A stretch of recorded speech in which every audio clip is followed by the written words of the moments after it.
معانا على الهاتف الدكتور سعد شلبي المدير التنفيذي للنادي الاهلي علشان نشوف اخر ما يتم من ترتيبات مهمه على الصعيد الاداري، سواء بالنسبه للنادي للاعضاء او للجماهير. دكتور سعد اهلا بيك وكل سنه وحضرتك طيب.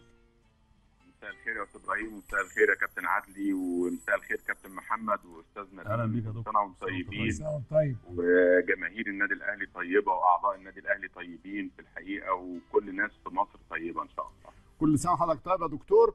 قول لي الترتيبات بالنسبه للقرارات مجلس الاداره. الاجتماع الاخير كان فيه اكتر من نقطه محتاجه توضيح. يعني في الحقيقه احنا كان عندنا المجلس الاخير ده كان مجلس مهم جدا، لانه في الحقيقه بياتي في ظروف بتواجه كل دول العالم تحديات اقتصاديه نتيجه للظروف اللي بيمر بها العالم، وبالتاكيد هي كان ليها انعكاسات على الدوله المصريه باعتبارها محور رئيسي في المنطقه بتاعتنا.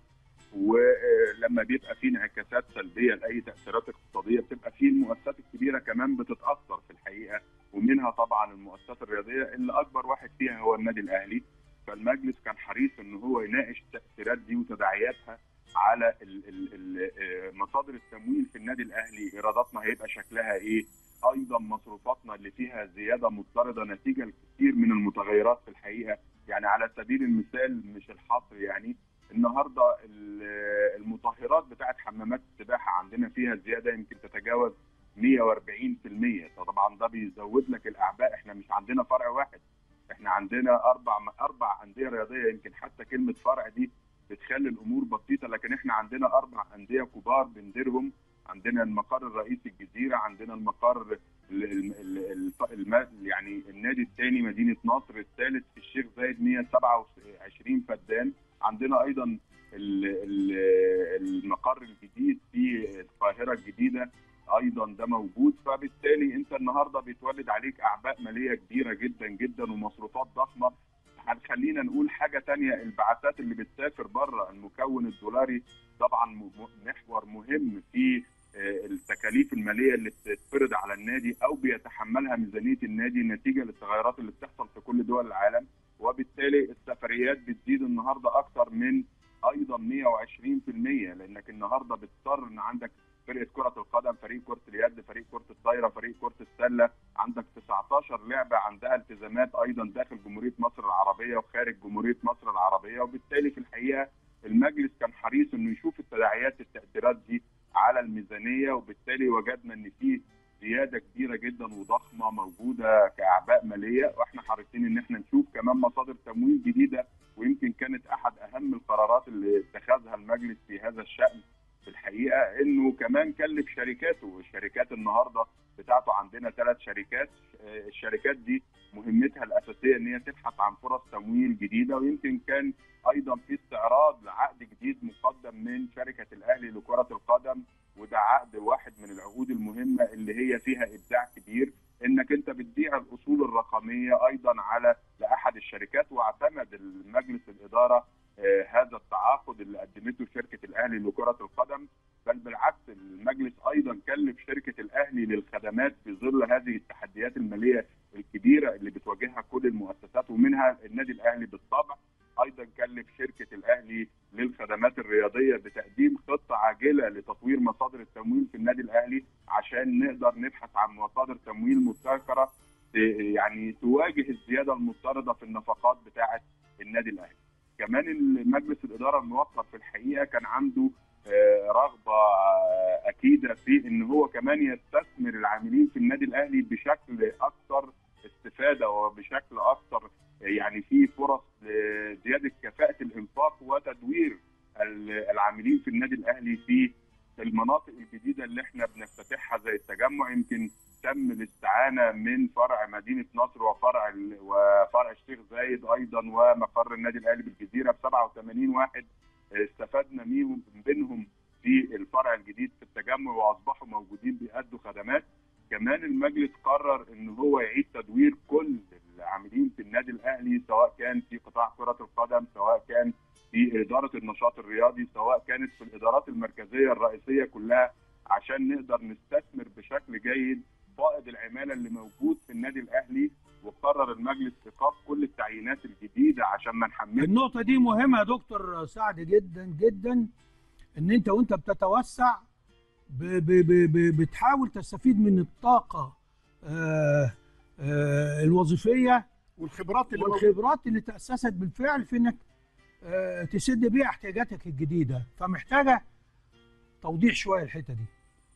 يعني زي ما حضرتك تفضلت كده يا كابتن عدلي، ان انت حضرتك بتستفاد بالخبرات، لان الخبرات اللي موجوده في النادي الاهلي صعب انك انت تعوضها بتعيينات جديده، فانت بتقوم بعمليه التدوير ده في بعض القطاعات يعني فيها زياده في هيئه العاملين اللي موجوده فيها، وبالتالي انت بتحاول تستثمرهم وتاخدهم في اماكن ايضا انت بتحتاجهم، وانت كمان بتعمل عمليه النقل ديت وتخفف الضغوط اللي موجوده على الموازنه العامه للنادي. انت كمان النادي حريص جدا جدا على ان الناس اللي هتتنقل من قطاعات او تروح ادارات اخرى انك انت تحافظ لهم على المزايا الماليه ايضا بتاعتهم اللي هم كانوا بيتمتعوا فيها في اماكنهم. فاحنا خدنا 3 قطاعات رئيسيه. احنا تسمح لي قبل ما تخش في التفاصيل، انا عايز اتكلم في خط هنا، ويمكن هتبقى بما يشبه الرساله لاخواتنا وزملائنا العاملين في النادي الاهلي اللي هم هينتقلوا الى قطاعات جديده. يا جماعه صدقوني، احيانا الانسان من كتر ما بيقعد في حته ما بيحبش يتنقل منها، وبيشعر بضيق لما يجي يتنقل. لكن في اغلب الاحيان للانسان اللي بيقبل التحدي بتبقى الفرصه سانحه ان يظهر قدراته هو بقى، مش في وسط ناس الله اعلم مساحه الفرصه اللي بيعبر فيها عن قدراته كانت قد ايه، واحيانا بتبقى معدومه. فبقول لكم يعني دي فرص جديده لكل واحد فيكم يكبر ويقدم ما لديه من خبرات للنادي الاهلي بدون اي نوع من الغضاضه، لان ده النادي الاهلي. اتفضل. يعني يمكن حضرتك يا كابتن عدلي لمست نقطه مهمه، ان بيبقى في عندنا قدرات في النادي الاهلي احنا محتاجين نستثمرها، وايضا بتبقى عندها الفرص للتطوير السي في بتاعتها او الكارير بتاعها في المجال الوظيفي داخل جدران ايضا النادي الاهلي. يمكن عندنا الناس اللي اتنقلت التجمع كلها حصلت على درجات وظيفيه اعلى نتيجه لان راحت على مكان جديد عندها فرص لتطوير قدراتها والاستفاده من امكانياتها بشكل افضل من اللي هي كانت موجوده في كل قطاعات النادي.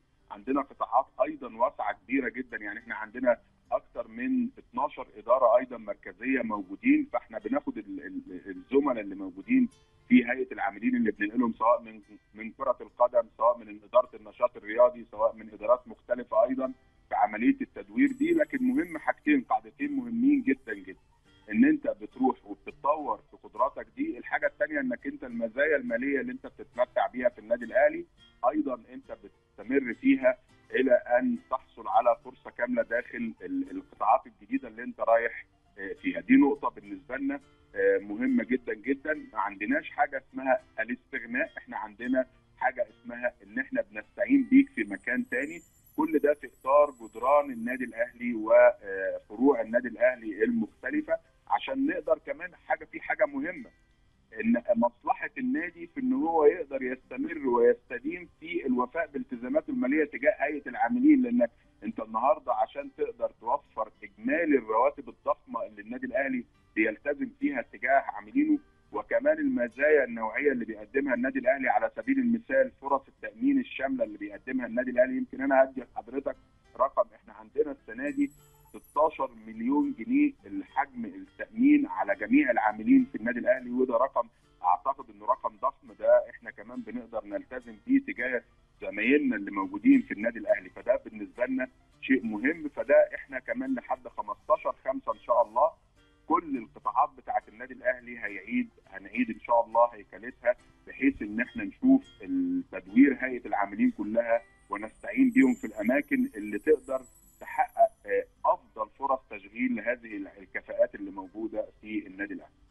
دي مساله مهمه جدا يا دكتور، واذا كان ده امر يخص العاملين ويأكد على حرص الاهلي زي ما هو ملتزم بالوفاء بكل التزاماته تجاه العاملين في عز ازمه كورونا. الاهلي ربما كانت المؤسسه الرياضيه الوحيده اللي لم يدار فيها عامل واحد، واعتقد الكل كان بياخد مستحقاته الماليه بالكامل برغم كل الظروف العالميه. ده اذا كان يخص الاعضاء. ما يخص الجمهور، مباراه الاهلي والهلال السوداني والقرار الحقيقه اللي النادي وجه فيه بيان شكر لقيادات وزاره الداخليه على السماح بحضور 50,000. الترتيبات الخاصه بهذه المباراه بالنسبه للجمهور ايه يا دكتور؟ يمكن يعني خليني اضم صوتي لصوت حضرتك يا استاذ ابراهيم ووجود الكابتن عدلي والزملاء اللي موجودين مع حضرتك في البرنامج. في الحقيقه ان احنا في هذه الايام الطيبه المباركه بنوجه الشكر الجزيل لوزاره الداخليه في الحقيقه على دعمها ومساندتها لطلب النادي الاهلي برئاسه الكابتن محمود الخطيب، لان احنا اتحركنا فيه بسرعه كبيره جدا. يمكن المباراه ان شاء الله يوم 1 لسه قدامنا 8 ايام على كان في تحرك سريع من مجلس اداره النادي الاهلي بقياده الكابتن محمود، ووجهنا خطابات وطلبنا الساعه الكليه للاستاد. وكنا المره دي كان عندنا ثقه كبيره جدا في ان كل مؤسسات الدوله المصريه سوف تدعم طلب النادي الاهلي في الحقيقه، لان المباريات الماضيه في البطوله الافريقيه او بطوله افريقيا العام الماضي وبطوله افريقيا هذا العام ايضا عكست حاجه مهمه جدا، وان الجمهور سوف يظل اللاعب الرئيسي في دعم وحفز اللاعبين داخل الملعب وتقديم نتائج ايجابيه. وبالتالي كان في استجابه في الحقيقه من وزاره الداخليه لهذا المطلب، وسمحت لنا ب 50,000 متفرج. والمباراه ان شاء الله على ملعب استاد القاهره، اللي ملعب استاد القاهره ان وعد النادي الاهلي في الحقيقه انه هيقوم بعمليه صيانه سريعه جدا جدا عشان يقدر يستقبل مباراه النادي الاهلي، لان كان في حدث وطني مهم في حضور فخامه السيد الرئيس الجمهوريه، وبالتالي كان في بعض الحاجات اللي موجوده في الملعب. وعدونا في هيئه استاد القاهره تقديرا لمكانه وقيمه النادي الاهلي ايضا، وده واحد من المؤسسات الوطنيه العريقه، ان هم يقوموا بعمليه الصيانه الدوريه خلال ال10 ايام اللي فاتت دي، وان ان شاء الله الملعب هيكون بيستعد للمباراه. كمان احنا عملنا انعقاد اجتماع وحددنا الفئات اللي موجوده في كل الدرجات. ان شاء الله عندنا 36,000 متفرج هيبقوا موجودين ما بين الدرجه الثالثه شمال والثالثه يمين. عندنا 10,400 هيبقوا موجودين في الدرجه الثانيه ان شاء الله. عندنا الدرجه المقصوره الاماميه هيكون فيها 1000 متفرج. عندنا 126 في المقصوره الرئيسيه. عندنا كمان تم تحديد 100 تذكره للفريق الضيف اللي هيبقى متواجد على ارض مصر ان شاء الله، وهو من دوله شقيقه، وهو فريق ونادي ايضا شقيق. والنادي الاهلي دايما على عهده دائما انه هو نادي كل الانديه العربيه تحديدا، ويستقبل كل الانديه العربيه بشكل اكثر من رائع ان شاء الله. النهارده كمان كان عندنا لجنه مباريات بتجتمع عشان تنسق مع كل المؤسسات الوطنيه، سواء شركه تذكرتي او شركه السادات، عشان زي ما احنا عارفين ان الملعب الرسمي بتاعنا هو كان الاستاد الاهلي ويد السلام، وهم مشكورين تفضلوا يعني تفهموا احتياجنا لاستاد القاهره. ودي برضو حاجه من خلال منصه حضراتكم واحنا بنوجه لهم الشكر الجزيل لتفهمهم لاهميه هذه المباراه. يتبقى الرساله الثالثه ان شاء الله ان احنا ب 50,000 متفرج. احنا عارفين دائما ان جمهور الاهلي هو الدعم والسند، وهو دايما اللي بيقدم الصوره المشرفه لكل الجماهير المصريه. ان شاء الله هتكون مباراه بالشكل المثالي، لكن احنا بندعو جماهير النادي الاهلي من الان سرعه استخراج الفان اي دي عشان يبقى له فرصه حضور المباراه، لان دي اول مره من فتره كبيره يبقى عندنا 50,000 متفرج. يعني زي ما بيقولوا 5 في 1. قبل كده كان 10,000، المره دي عندنا 50,000، فمعناها ان احنا عندنا 5 مرات ضعف العدد اللي كان موجود. وبالتالي قد يكون هناك عدد قليل من الجمهور اللي كان بيبقى حريص على انه يعمل الفان اي دي بتاعته، فلما هيجي العدد ده يكبر الناس تفاجئ ان ما كانش فيه فان اي دي. فمن خلال المنصه الكبيره بتاعتنا البيت الكبير ملك وكتابه، ان شاء الله الناس تقدر تستخرج الفان اي دي من دلوقتي، عشان لما يطرح ان شاء الله على يوم الاحد تقريبا تطرح التذاكر المباراه يبقى كل الناس معاها الفان اي دي وتقدر تخش وتستثمر فرصه هذا الخبر الجميل اللي ساعدتنا فيه في الحقيقه كل المؤسسات الوطنيه زي ما انا ذكرت. فنرجو ان كل الناس يبقى معاها فان اي دي تقدر تروح من البوابات المحدده. وان شاء الله اللجنه اللي عندنا في النادي الاهلي لجنه المباراه مستمره في الانعقاد عشان يوم السبت ان شاء الله نقدر نحط الخطوط العريضه للشكل من البوابات. ده هيبقى واضح ان شاء الله بالنسبه لنا يوم السبت ان شاء الله. الشرح يوم الاحد يا دكتور، اسعار التذاكر لم تحدد بعد؟ يعني احنا الحمد لله حريصين ان احنا نتفاوض مع شركه تذكرتي وشركه السادات، وهم حريصين ان هم يلبوا طلباتنا، لان نسمح لكل الجماهير تبقى عندها فرصه في الحضور